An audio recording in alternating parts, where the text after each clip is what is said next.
So our first speaker is Morten Wennersgaard. He has a background in food and restaurant management.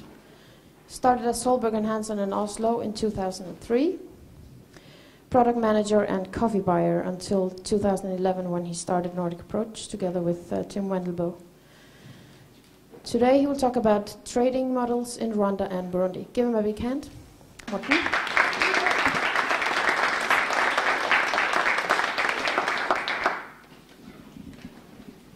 Does the mic work? Yes. Okay. I have a cross here where I have to stand, so I'll try to stick to that.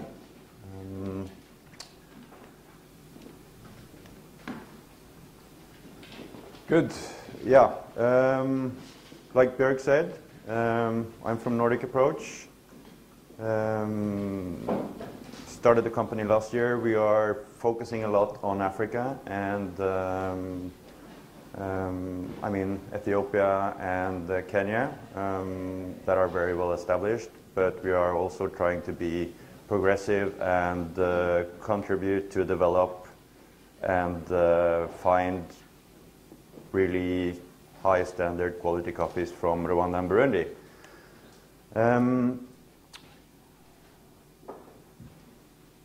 It's about a direct trading model. I mean, like Björk said, that's the theme of the day.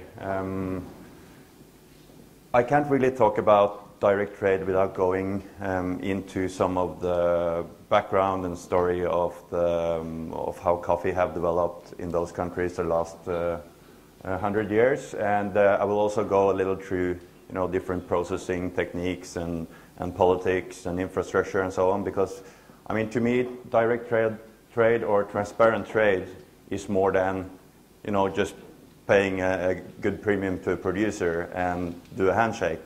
It's kind of about a total understanding of how things works in every country in terms of politics and processing standards, basically to be able to find and source and take out consistent high quality coffees. So I have, there will be, you know, different parts. I'll go a little through some facts and stuff, and then we go into processing, and then in the end I'll talk a little bit about how we actually do the purchasing and sourcing. Rwanda, for those who are not familiar with the countries, Rwanda and Burundi are two very small landlocked countries west of Tanzania.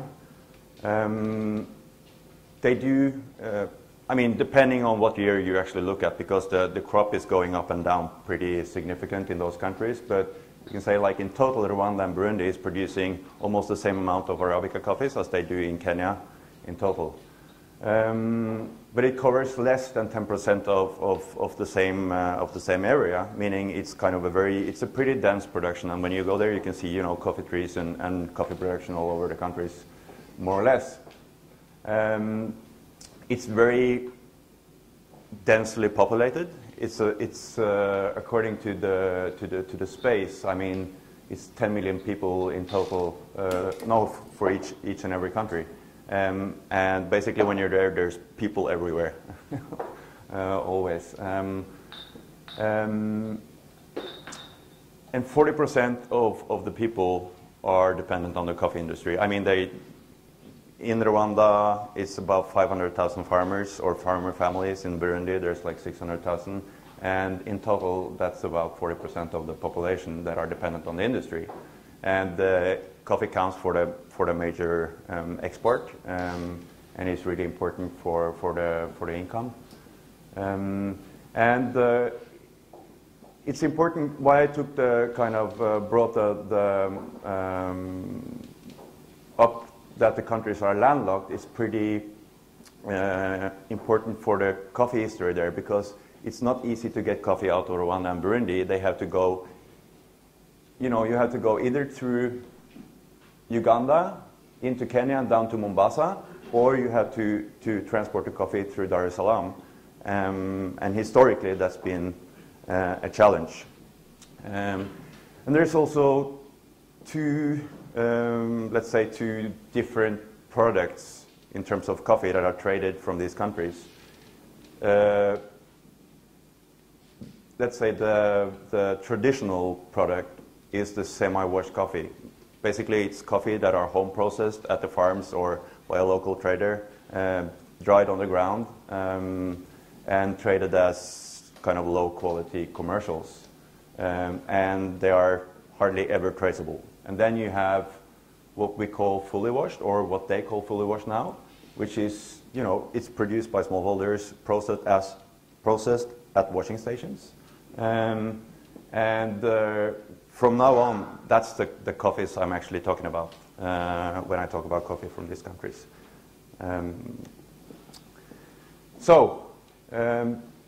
Burundi, I think the Germans introduced, you know, the coffee, the plants like early 1900s in both Burundi and Rwanda, but it was the Belgians that kind of started or introduced it as a cash crop. And it was, you know, grown and processed, like I said, like home processed in Burundi, more or less up till end of 1970s, where the government kind of took control over the industry. From that point, the government did a lot of investments with help from the World Bank, so they built a bunch of washing stations. I think they planted like 130 million trees. I think they went from 90 million trees up to 220 million trees or something in a few years. But that was all kind of administrated and managed by the government, that also had the ownership in the washing stations. And they organized the washing stations according to area into something they call sojestals, which are then, and they are still actually doing kind of marketing, act as a service provider, and are having kind of an ownership in the governmental owned coffees from the washing stations. So let's say you have one area called Kayanza, that will be the Kayanza Sogestal, and under the Kayanza Sogestal it could be about, you know, 19, 20 different washing stations. I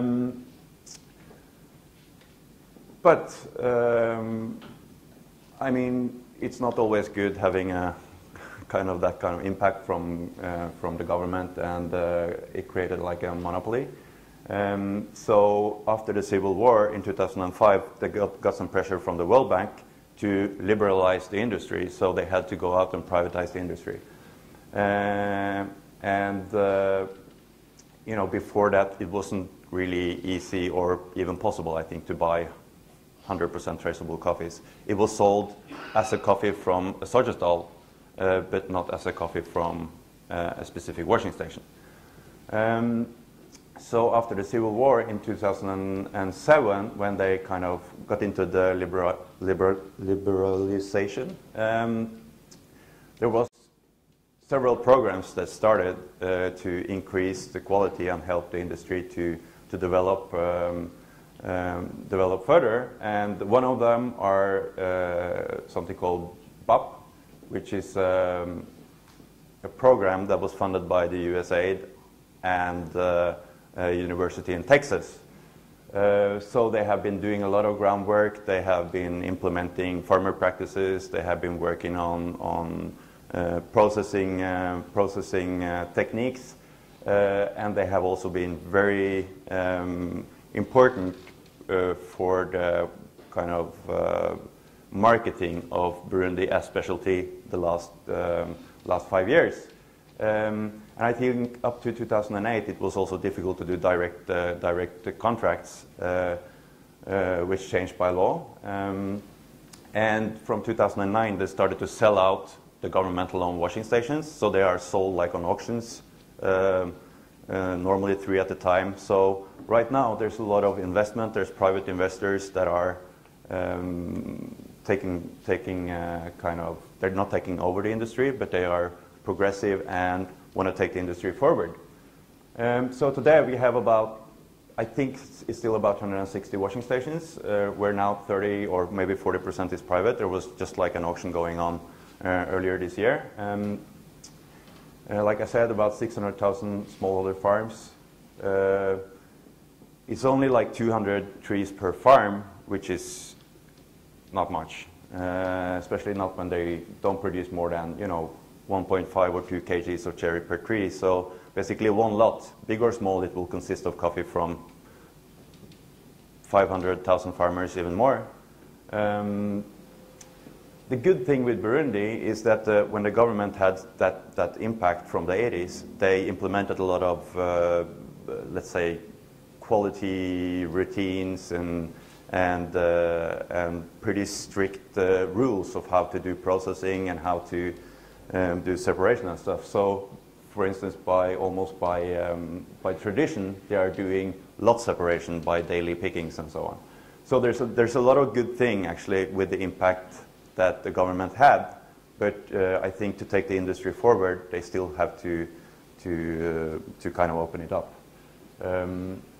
And in Burundi, because they started early with the washing stations, it's about 60% that are sold as fully washed from washing stations. 30% is still kind of home processed and sold as a lower grade commercial. Another problem in Burundi is that the import industry is not very well, no, the export industry is not very well developed, and the infrastructure is still kind of difficult to deal with, and there's not so many dry mills to choose from, especially if you want to do, small lots, quality stuff. The dry mills are all oversized and based on a very commercial kind of trade. So you can have great lot separation and traceability at the washing stations, but it's easy to actually lose that traceability at the dry mills because they've so far been a little messy. But there are a couple of dry mills now that are doing a great job, and there will be more. So there is a lot of potential. Rwanda it's a lot of the same story. Started like early 1900. There as well, it was a lot of political issues. Everybody know about the genocide and the kind of those things, as well as other political challenges that made the coffee industry kind of they basically just focused on high volumes, low quality, up till 2000. Welcome. But the interesting thing here is that, looking at Burundi, that started like in the 80s with washing stations, Rwanda was far behind. And it didn't really happen anything there in terms of quality before after 2000. So it's a very, very young industry. Again, like in Burundi, there was some NGOs, some organizations that kind of got established to take the industry forward. Started with an organization called Pearl in around 2000 that turned into something called Spread that some of you might have heard of. But in 2000, when they kind of started to look at the industry, I think there was about 2 washing stations that didn't work. In 2002, they started to establish the first washing stations based on the Burundian model. So actually, the kind of tradition of producing fully washed in Rwanda was partly brought in from Burundi, as well as it's similar to what they do in Ethiopia and Kenya. But anyway, there was a lot of Burundians there that started to work on and manage the washing stations. And if you look at these maps on the side here, you can see what was going on from year 2002 up till 2008 in terms of washing stations. So all the small dots are washing stations. So you can see the development has been pretty dramatic, which is great, of course. And they exported the first kind of traceable specialty coffee, I think, to the US in 2003.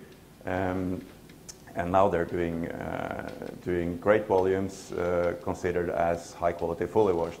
And TechnoServe came in like in 2007 Technoserve is another NGO funded by Bill Gates Foundation. And they implemented, new cooperatives, but they also implemented the kind of standard of doing more transparent contracting.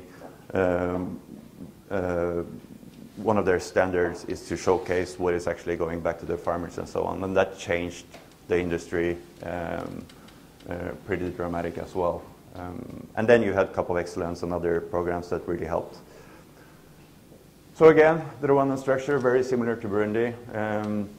There are probably more washing stations there now. I don't know the exact number, and it's going a little bit up and down, and there's always things going bankrupt, and then there's new ones established, but there's a lot of things going on here. A lot of organizations investing. For instance, Kamau here, that represent dormants in Kenya. They also have a company that are doing great work now in Rwanda, and you have others. In Rwanda, there are a different structure. You don't have the governmental-owned washing stations at all. You have some washing stations that can be owned by. I know the army have some washing stations and stuff, but that's more like a general investment. So mainly, there's private washing station owners and cooperatives. You have like 500,000 smallholder farms. From the stats I have, it's like 170 coffee trees in average, a little less than Burundi. I don't know how accurate those figures are. Same amount of coffee produced per tree, but because they didn't really get into the washing or the fully washed coffees before in the 2000, they are still doing mainly semi-washed. So they still only do like 30% fully washed coffees. So looking at the potential, still there is just like a small part that is traded as quality and specialty. But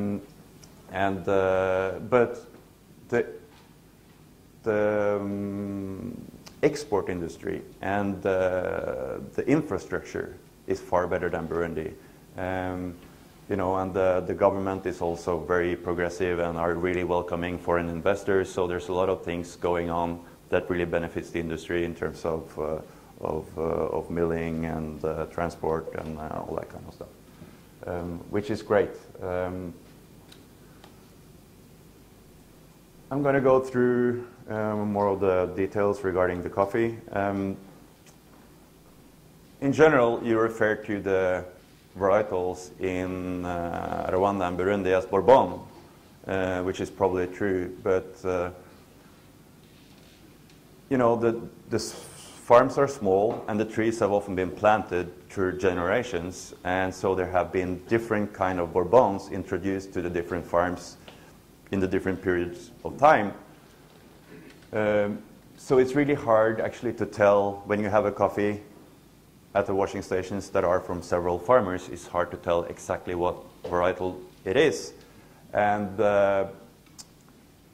when you can go into a coffee field, a farm, or to an area, they all say they have Bourbon, but when you start looking at the trees, you can see they are pretty different. You can see that some are branch tipped, some are green tipped on the leaves. You can see the stems have a different structure. So there are pretty big differences, both in terms of areas, but even in like one small plot, you can have, looks like it's like 2, 3, 4, 5 different varietals. And but this is kind of the main varietals they talk about here. It's something called Mibilisi, which I think was the original Bourbon brought in like with the Germans like early 1900s. You have the Jackson, the BM139. From what I know, I think those are the kind of main varietals that the kind of coffee organizations still promote. And when they're planting new trees, I think basically it's the BM139, which is a Bourbon, that are planted, but they also have the other varietals available for the farmers. But you also you can have, from what I know, some Katuai in there. There is some Katura in there. And then you have kind of a typical thing originated from Sudan or Ethiopia. And sometimes it looks when you are at the farms that some of the farms have more of this kind of typical thing, which is really interested in terms of flavor as well. And I'll get back to that later on. This is like a typical view. This is from a washing station located at 2,000 meters. Coffee is grown in general from 1,200 to 2,000 meters. In Rwanda, it's kind of, let's say the main volumes might be grown between 1,400 and 1,600. But there are still a lot of areas with more than 1,700-1,800 meters. And in Burundi, I think it's slightly higher on average. But anyway, it's easy to go and find coffees, let's say from 1,500 meters and up. This is like a typical structure. This is a private washing station in Rwanda, but and it's kind of based on the same model as they have in Burundi. Like I said, even the kind of washing station built from the 80s and into 2000 in Rwanda, they are really, some of them are really oversized. But it doesn't really matter.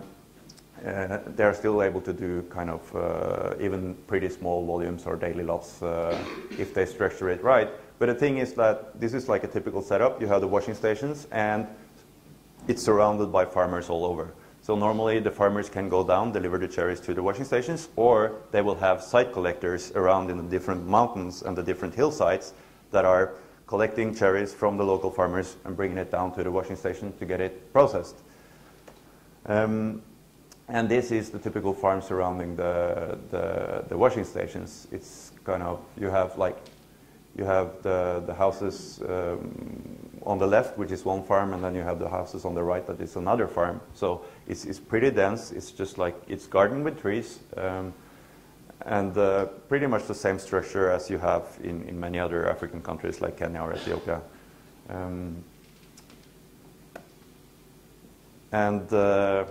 Like I said, the farmers are very often bringing the coffees down to the washing stations or the cooperatives.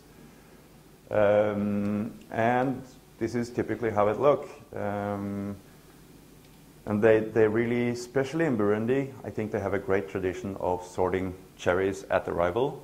They are doing it. I mean, all the producers we work with and a lot of the let's say, the progressive and good producers in Rwanda are doing it, of course. But still, I would say, in Burundi, it's very common. In Rwanda, they still kind of have a way to go to implement all these things 100%.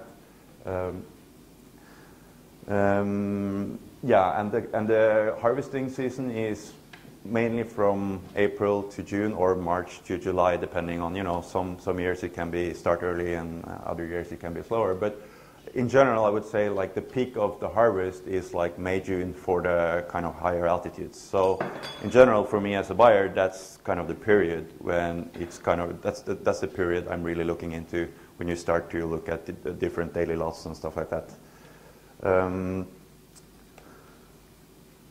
And I'll just go briefly through the tradition of processing the coffees there, because there are pretty big differences. Traditionally, if you look at the right side, this is kind of the classic typical setup. You have a disc pulper, which is the white one top right there. That kind of, I would say maybe 95% or more of the private kind of washing stations or the governmental washing stations in Burundi are using that technique. And I'll go into that technique later. But all the new cooperatives that are starting up are mainly doing eco pulpers, that you can see on the left. And there are also private washing stations that are changing their old systems into the new ones with eco pulpers, and there's a lot of development on that part. And I'm just going to go briefly through how the two kind of technique works. If you are doing a disc pulper, you remove the skin and pulp only, and the coffee is transported normally to a fermentation tank. If you do the eco pulper, the mucilage is mechanically removed, and basically the coffee could be ready to go on the drying tables. But in general, luckily all farmers in Rwanda and Burundi are soaking the coffee, even if they use the eco-pulper.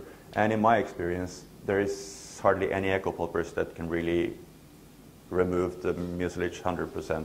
It's like 70 to 80% is pretty normal. So you still need some washing or some treatment. If you are doing the disc pulper, the parchment with the mucilage go down to a fermentation tank and have to be fermented for, it's different techniques, and I can't go into all the different techniques, but in general they could be fermented from 12 to 20 hours before it's washed. That said, in Burundi, for instance, you have several techniques. You have something called double fermentation, where they are dry fermented and then wet fermented and then washed and soaked. But I can't really go into all the different techniques. But in general, when you are doing a disc pulper, the coffee has to be fermented to remove the rest of the mucilage. With a mechanical mucilage removal, as you can see, it's kind of a centrifugal thing where you're kind of removing the mucilage, which is mainly sugars, before you take it into some kind of soaking tank. And like I said, luckily, in general, East Africa, Kenya, Ethiopia, Burundi, Rwanda, they're all doing kind of more or less the same technique with soaking and washing, which I personally really think is benefiting your coffee. From there, it's taken to the washing channels, and here you really have a lot of options. And again, I can't go really into details, but I think in the washing channels, you are doing two things. You are cleaning up the coffee, so you get rid of the rest of the mucilage, but you can also do the grading by density. And you have kind of slightly different standards. In general, both Rwanda and Burundi, you are talking about two main grades for quality. It's something they call A1 or A2, and A2, or P1 or P2. The thing is, in the channels, you can do some density sorting. And of course, when you fill the channels with water, the lighter, less dense beans will float off, and then you are stuck with the kind of more, the denser ones. And in Burundi, for instance, they have the two main grades, A1 and A2, but then you can, based upon request, for instance, they can produce something they call hotogam, which is like an even denser one. So my point is you have options, and if you are going in to really work close to a producer, you can do adjustments. And in my experience, they are really willing, actually, in both Rwanda and Burundi, to do kind of, let's say, customized processes if you are going into that kind of dialogue with the producers, which is really great. And drying, of course, it's a major thing, and more we are seeing that I think the importance of drying have been neglected, and there's been a lot of talk about different fermentation techniques and stuff like that to bring out flavors. To me, to be honest, I think fermentation is more about getting the mucilage removed and get the coffee as clean as possible. But in terms of drying, there is not much really there haven't been done enough work and research to be able to help the producers get a better and more consistent product, controlling their drying techniques. In Rwanda and Burundi, they both have pretty big challenges with rain, normally during the harvesting season when they are supposed to dry the coffees. And I think that have a lot of impact. Of course, you can wrap it up, you can cover it with plastic, but in the day-to-day operations, it might be difficult.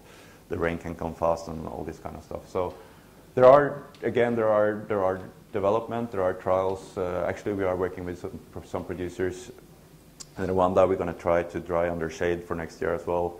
So there are things that can be done. But in general, it's just about right now when they don't really have the tools to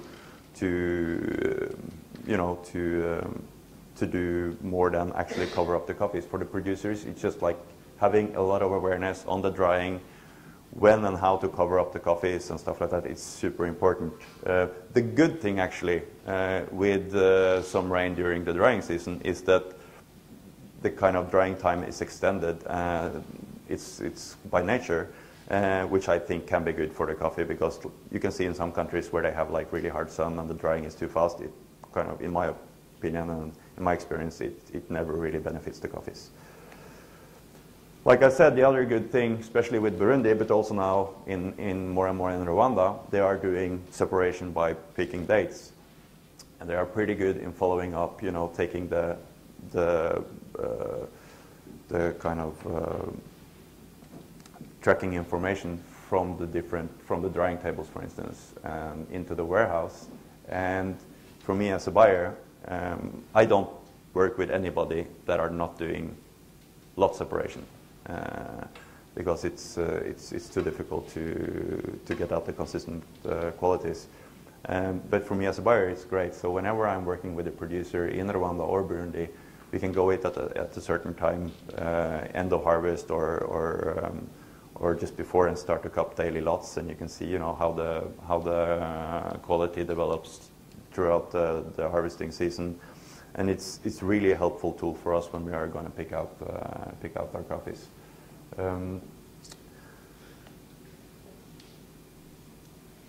Potato. I can't talk about Rwanda and Burundi without mentioning the potato. It's a problem, but it's even like I started to work in Rwanda 2008, and I've seen a lot of in my opinion, positive development. They are doing what they can to decrease the appearance in the kind of high quality coffees. This is typically things that can potentially develop the potato flavor. For those who don't know, it's called potato, but it's basically, to begin with, I thought it was like one bug or one small fly that went into the cherries and created that flavor. But more and more they see that it's probably a natural bacteria that's in the environment in those countries. It's in Burundi, it's in Rwanda, it's also in northern Tanzania. So what I think is, whenever you have like a defected bean or you know, a scratch in your parchment and the bacteria can access, it can cause kind of the potato flavor. And you kind of have two types. You have some lots that can be kind of tainted. You can feel it like throughout the lot. You can feel that there is this kind of vegetal potato thing there. Maybe not always very strong, but it's there. But in general, for our coffees and the kind of specialty coffees, it's about one bean that can, you know, contaminate a cup, an espresso, or a batch if you are brewing like a batch brew.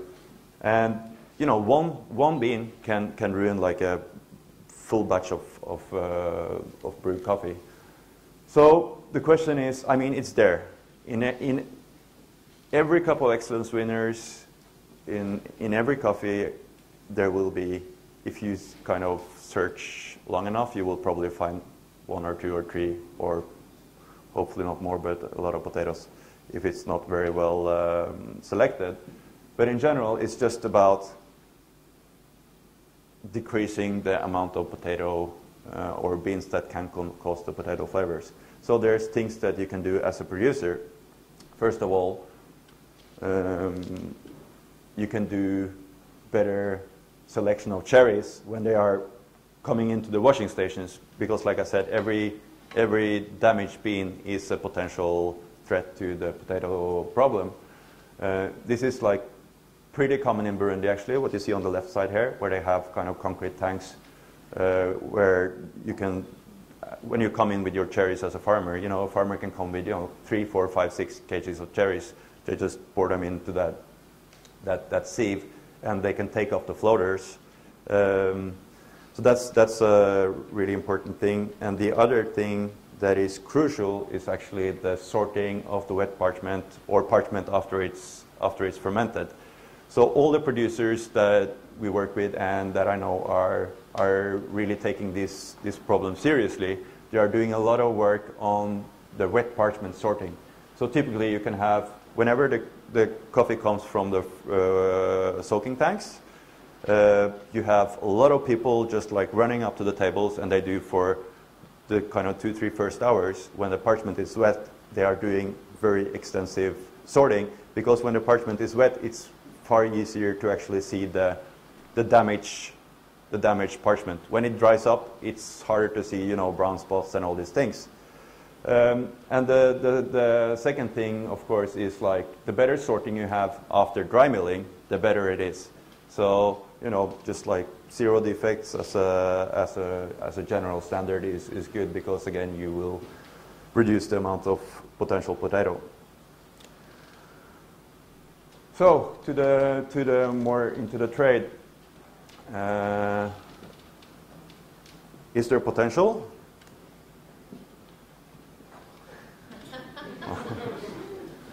Yeah, there's a lot of potential. I think it's actually amazing potential. Like I mentioned earlier, I mean, for these countries, it's basically just started. The industry is very, very young. And if you go into just like very quick into the different countries again, I just want to explain why I think the potential is huge. Like I said, BAP, or Burundi Agribusiness Program, has done a lot of work the last few years that have kind of developed the industry, and it's ready now for people like us. It's very welcoming. There's a lot of things we can do there as buyers. There's a lot of private investment. There's a lot of progressive producers. And they really have the will to change the industry in Burundi. And the good thing with the kind of development of, you know, new small cooperatives and private washing station owners is that they are going into micro regions. In general, before, you know, you had like one washing station and it collected from all the hillsides around. But now they do see that it can be beneficial to go in with one small mill in one region and look at the potential there according to the flavor, which is happening a lot. And there's a lot of development on, like I said, the export and service provider industry in Burundi has been kind of undeveloped and difficult. It is a lot of things going on there now. There are more players. There are it's a great spirit among some young coffee people there. There are other kind of foreign investors that are hopefully starting up dry mills soon. And like I said, they are doing a lot of good job at the washing stations already with lots of operations. So selecting quality is it's not easy, but it's very doable if you kind of get related to the right organizations and people. Again, Rwanda is very much of the same. You have some organizations that have done like groundbreaking work. The government is very kind of progressive and welcoming into foreign investment. So a lot of entrepreneurs starting with, actually in Rwanda there's more and more people I see that are starting small estates and larger estates actually, which is great. Because I think, like I said, with the varietals, now it's really difficult to see if the flavor profiles that you kind of choose are coming from varietals or areas or regions. But now when people are starting to do estates, they will do kind of more systematic planting, you know, with the different varietals of Bourbon, even taking in some foreign varietals. And I think we're going to see a lot of different flavor profiles coming out of that. There is still a lot of regions that are not really discovered because, like I said, Rwanda is very young. They are not really doing overall a great job on processing.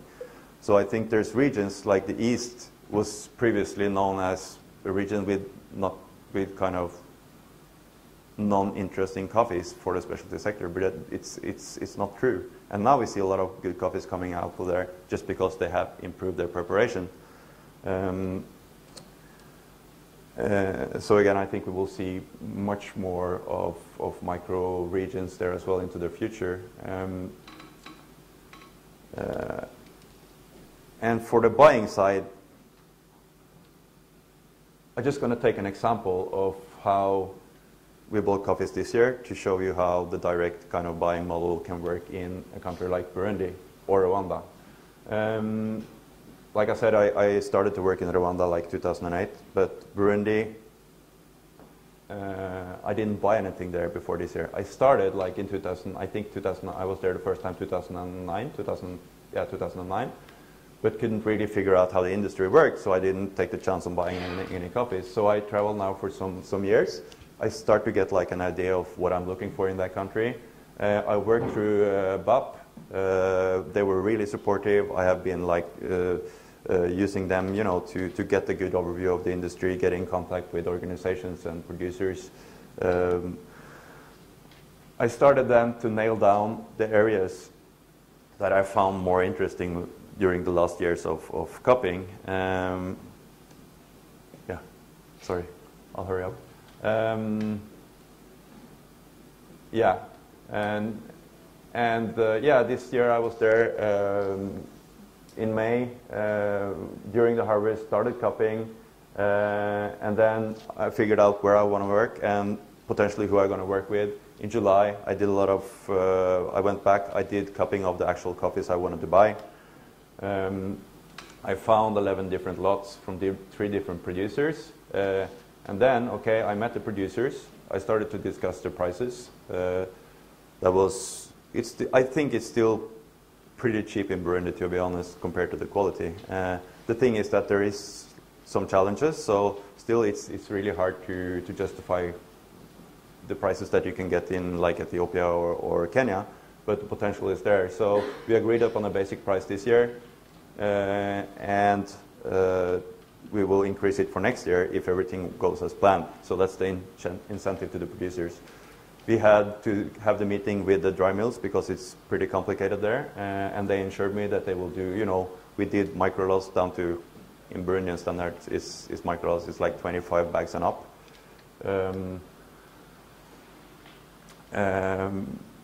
And timeline there is crucial. If you don't get the timeline right, you can end up getting your coffees like 8-9 months after it's harvested. So it's and that's why I haven't really been working there previously, because I hadn't.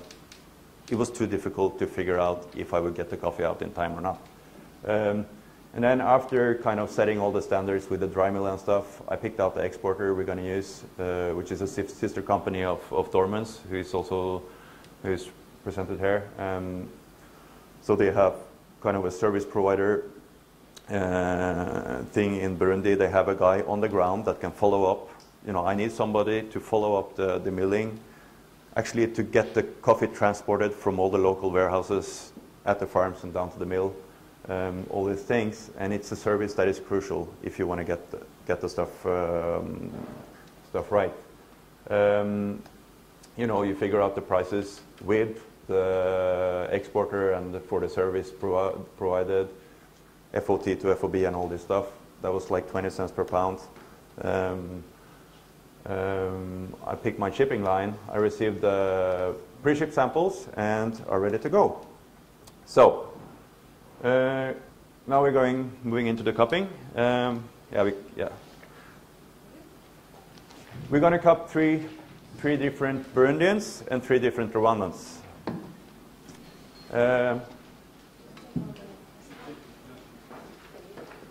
You can look at the forms later on when you're at the table. I just want to make this easier. I do it as an open cupping. The point is just to, you know, look at the different coffees we are doing.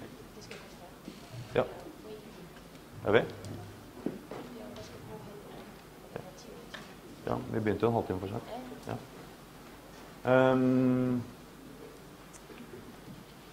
Ja. Yeah, so we're going to do like three Burundians. There is 2 different daily lots from one cooperative, and then there's another producer in the same area that is doing a different process. And then we're going to have like 3 Rwandan coffees. Yeah, missing number 6, but anyway. We're going to do 3 Rwandan coffees. So there is one washing station where we started to separate out the different hillsides. And we've done that for like 3 years. I've known this guy since 2008. We've done that for 3 years. And what we have seen is that the different hillsides are consistently cupping different. and you start to recognize the different profiles from the different hillsides, which is super interesting. And that's why I'm saying I think the potential is huge, because when more producers start to do that, you will see all the different flavor profiles coming out from the microregions. The number 6 is a different washing station in a different area. The 4 and 5 is in the south. Mahembe is like in the eastern province, northeast, and it's also processed with an eco-pulper compared to the other 2 ones that are processed more traditionally with disc pulpers. You have the information there, so I think we can actually just go to the cupping tables and continue the discussion.